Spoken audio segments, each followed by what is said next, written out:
mereka kena penyakit hipo, dia memang ada penyakit dalam yang ketika di kondisi di pendakian, penyakit itu kambuh. Terkesan kan, wah agak mistis nih begitu. Kalau kebanyakan di gunung itu biasa hipo. Kalau Lau itu banyak sekali pantangannya. Salah satunya kita juga nggak bisa meremehkan Gunung Lau sih. Korban karena panik, kabut, mungkin terjatuh ke jurang.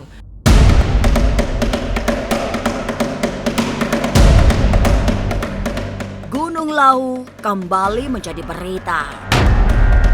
Menyusul meninggalnya seorang pendaki yang berasal dari Universitas Diponegoro, Semarang.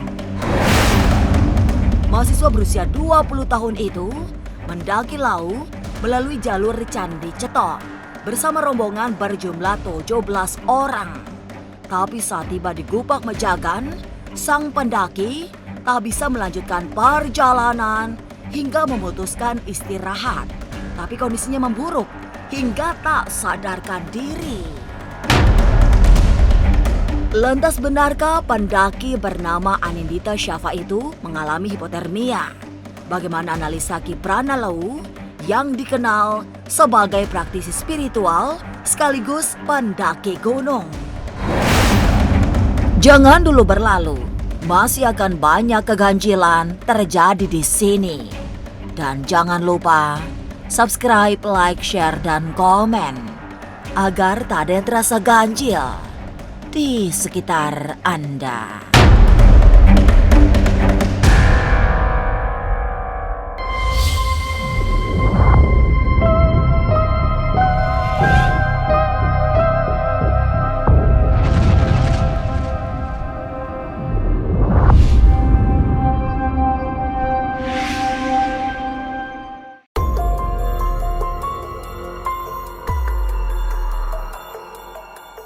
Meninggalnya seorang mahasiswa Universitas Diponegoro, Semarang saat sedang mendaki Gunung Lau sangat mengejutkan. Bukan kejadian pertama, tapi tetap saja membuat publik kaget. Kabar pun simpang siur, terutama menyoal penyebab meninggalnya yang sering dikaitkan dengan hal-hal mistis. Ciri-ciri yang dialami mahasiswa bernama Anindita itu seperti gejala hipotermia yang biasa dialami pendaki. Namun rupanya ada fakta lain bahwa mahasiswa berusia 20 tahun itu mengalami asam lambung. Sebenarnya ada beberapa hal yang masih simpang siur sebenarnya ya. Kemarin saya sempat ada baca beritanya juga, di sana ada kejadian di Gunung Lau, mereka kena penyakit hipo. Ternyata kalau dari saya dengar kabar dari orang di sananya itu ternyata bukan. Karena memang dari korban yang bersangkutan di sana tuh dia memang ada penyakit dalam. Yang ketika di kondisi di pendakian penyakit itu kambuh. Kalau kebanyakan di gunung itu biasa hipo. Hipo karena dia udah nggak kuat saking menahan dinginnya sampai mengeluarkan busa.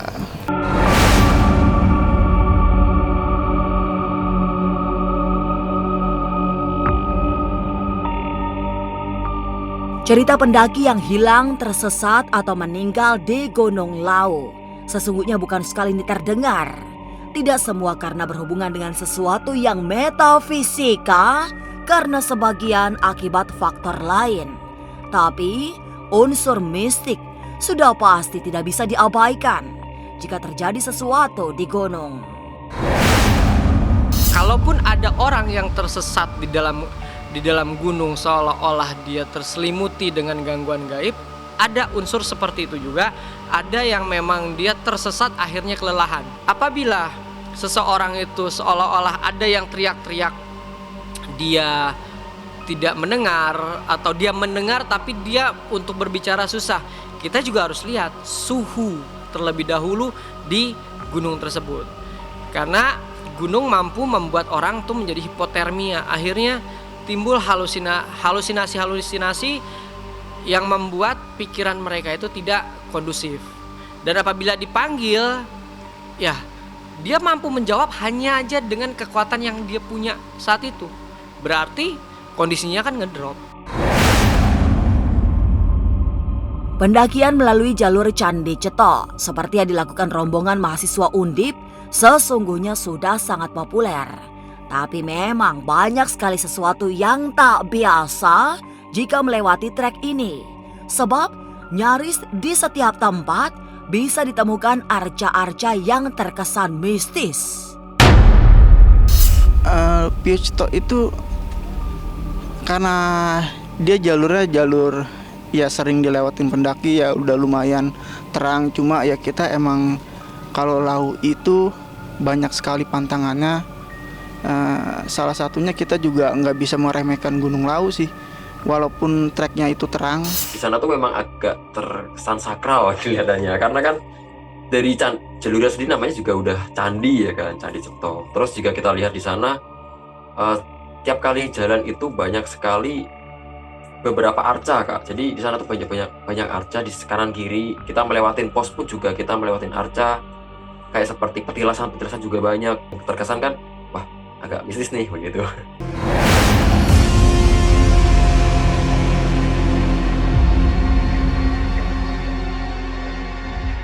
Sebagai gunung yang dianggap sakral, Lau memang tidak bisa diperlakukan sembarangan.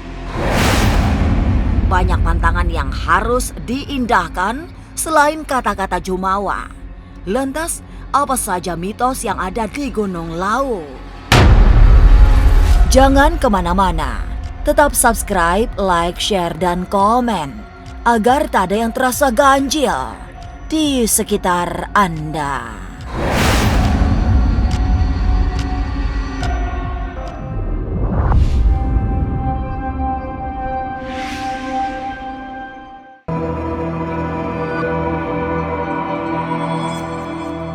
Gunung Lau yang berada di perbatasan Jawa Tengah dan Jawa Timur memang sakral. Apalagi jika melakukan pendakian melalui jalur Candi Cetok yang wingit. Gunung yang dikenal super dingin ini juga memiliki banyak mitos yang misterius, termasuk kehadiran Kanjeng Ratu Kidul yang sering melakukan komunikasi dengan para penunggu Lau.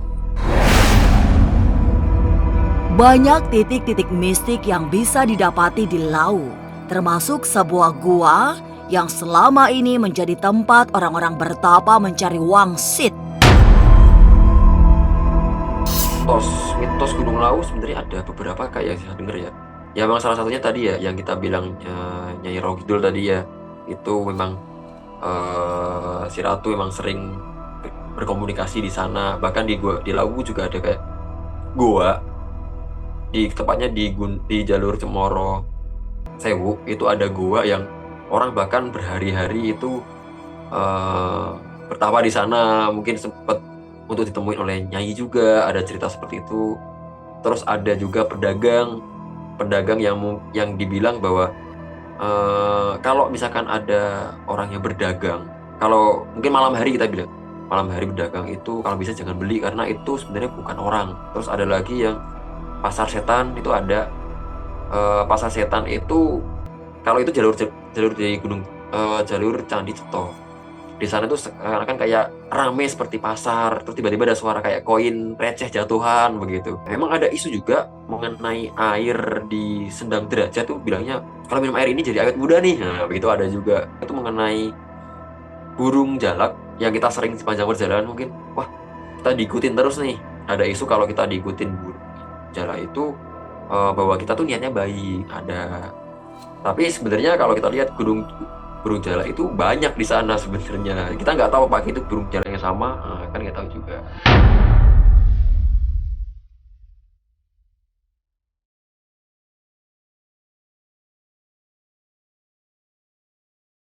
Berada di Gunung Lau, setiap pendaki harus berhati-hati, tidak boleh congkak, serta berkata-kata sembarangan. Sebab hampir semua kata yang terucap, terutama yang bersifat tantangan, bisa menjadi kenyataan. Semua pendaki barangkali memahami setiap gunung memiliki penjaga gaib yang mesti dihormati. Sehingga kata-kata kasar yang berbalut kesombongan hanya akan mencelakakan diri sendiri.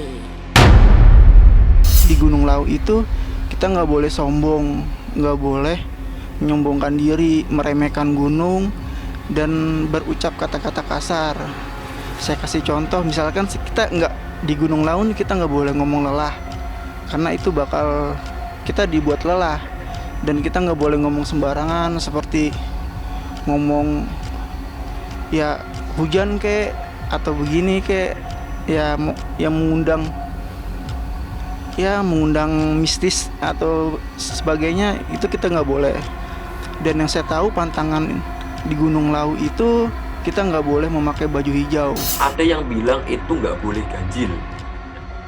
Kalau digenap istilahnya nanti digenapin apa gitu istilahnya. Terus ada pantangan lagi juga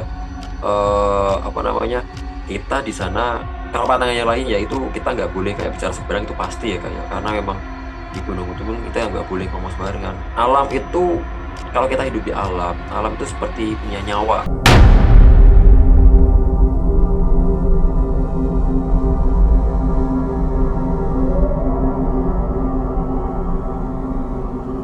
Memiliki pengalaman hampir 10 kali naik Gunung Lawu, Nanda juga pernah berada dalam situasi magis. Saat itu, ia sedang menuju pos 4. Tiba-tiba, seorang pendaki terlihat pingsan kemudian kesurupan. Banyak peristiwa yang ganjil, terutama karena sahabatnya itu seperti melihat sesuatu yang tak terlihat. Keganjilan semakin menjadi-jadi setelah sampai di pos 4. Sebab tempat mereka berteduh dilempari kerikil terus-menerus. Dari rekan saya itu ada yang mengalami seperti kesurupan. Jadi dia unik. Pertama itu dia pingsan awalnya. Ketika dibangunkan kesurupan. Namun jika kita lihat kan memang ada beberapa gejala penyakit seperti hipotermia, itu kan memang seperti kesurupan ya Kak ya. Tapi jika kita lihat itu dia nggak hipotermia juga, jadi memang seperti kesurupan Kak. Jadi kita bicara baik-baik hingga dia kayak tenang. Lalu itu kondisinya memang sebelum di pos 4 jalur Semoro Kandang. Nah ketika dia udah mulai tenang, udah mulai membaik, kita bawa secara perlahan. Dan ketika sedang berjalan ini, dia ini seperti, ini bukan saya yang ngalamin tapi korbannya, artinya orang yang tadi istilahnya kayak pingsan tadi. Jadi dia itu sedang berjalan seperti kayak melihat suatu hal yang nggak kita lihat. Jadi misalkan jalan, itu kenapa ada orang tua di situ? Itu kenapa ada ini? Bah, kita di sini sebagai orang yang mendampingi jadi malah apa sih ini, jadi takut juga malahan. Nah, gitu sih Kak. Nah, di kondisi malam itu serasa kita diserang. Artinya kayak tiba-tiba tuh kayak ada kerikil yang lemparin dari luar. Jadi kayak padahal nggak ada angin, nggak ada apa-apa, tiba-tiba kayak dilempar-lemparin kerikil. Itu kan ada bangunan di pos 4 yang berupa bedeng seng gitu ya. Dan kita dilempar-lemparin, itu sering banget dilemparinya.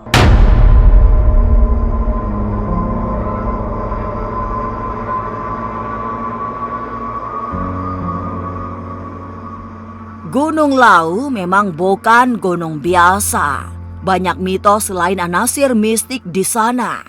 Gunung Lawu dianggap sakral, terutama karena di sanalah Prabu Brawijaya V yang merupakan raja terakhir Majapahit Muksa.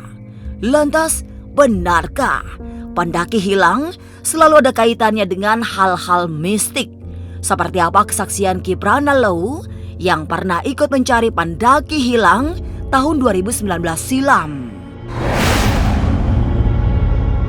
Jangan kemana-mana, tetap subscribe, like, share, dan komen agar tak ada yang terasa ganjil di sekitar Anda.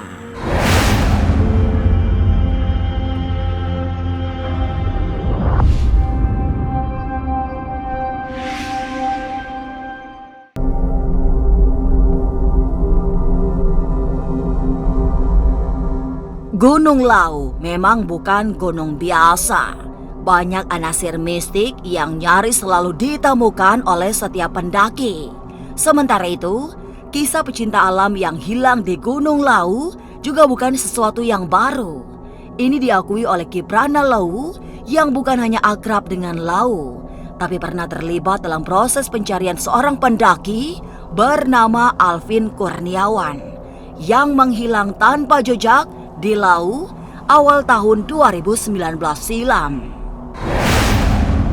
Kiprana tidak sekedar mencari, ia juga menggunakan ketajaman batinnya saat mencari Alvin.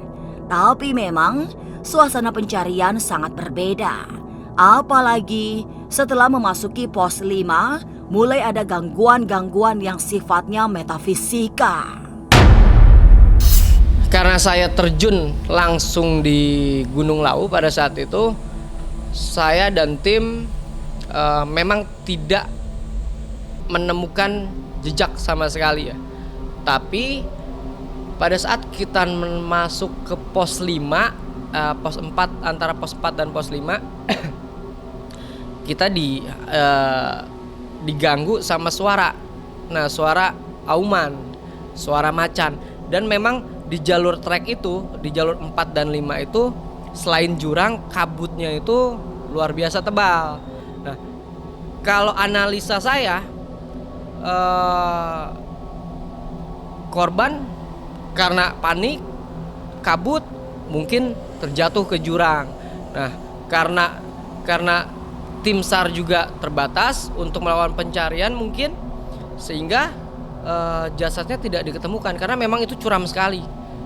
Dan beberapa tim relawan yang memang ikut melakukan pencarian itu melihat sosok macan yang memang ada di seputaran Gunung Lau itu. Saya berpikir ada kemungkinan bahwa Alvin terpleset, mungkin jatuh ke jurang sehingga ditarik oleh binatang buas tersebut. Tapi itu baru kemungkinan.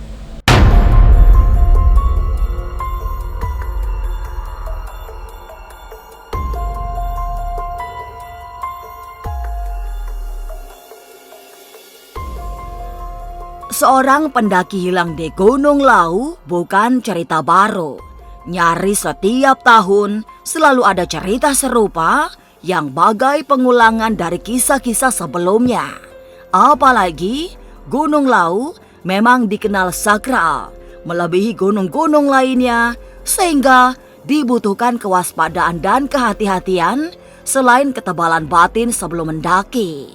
Tapi semogalah mereka yang hilang selalu menjadi pengingat bahwa naik gunung bukan sekedar gagah-gagahan, tapi mencintai alam, termasuk menghormati alam gaib yang melingkupinya.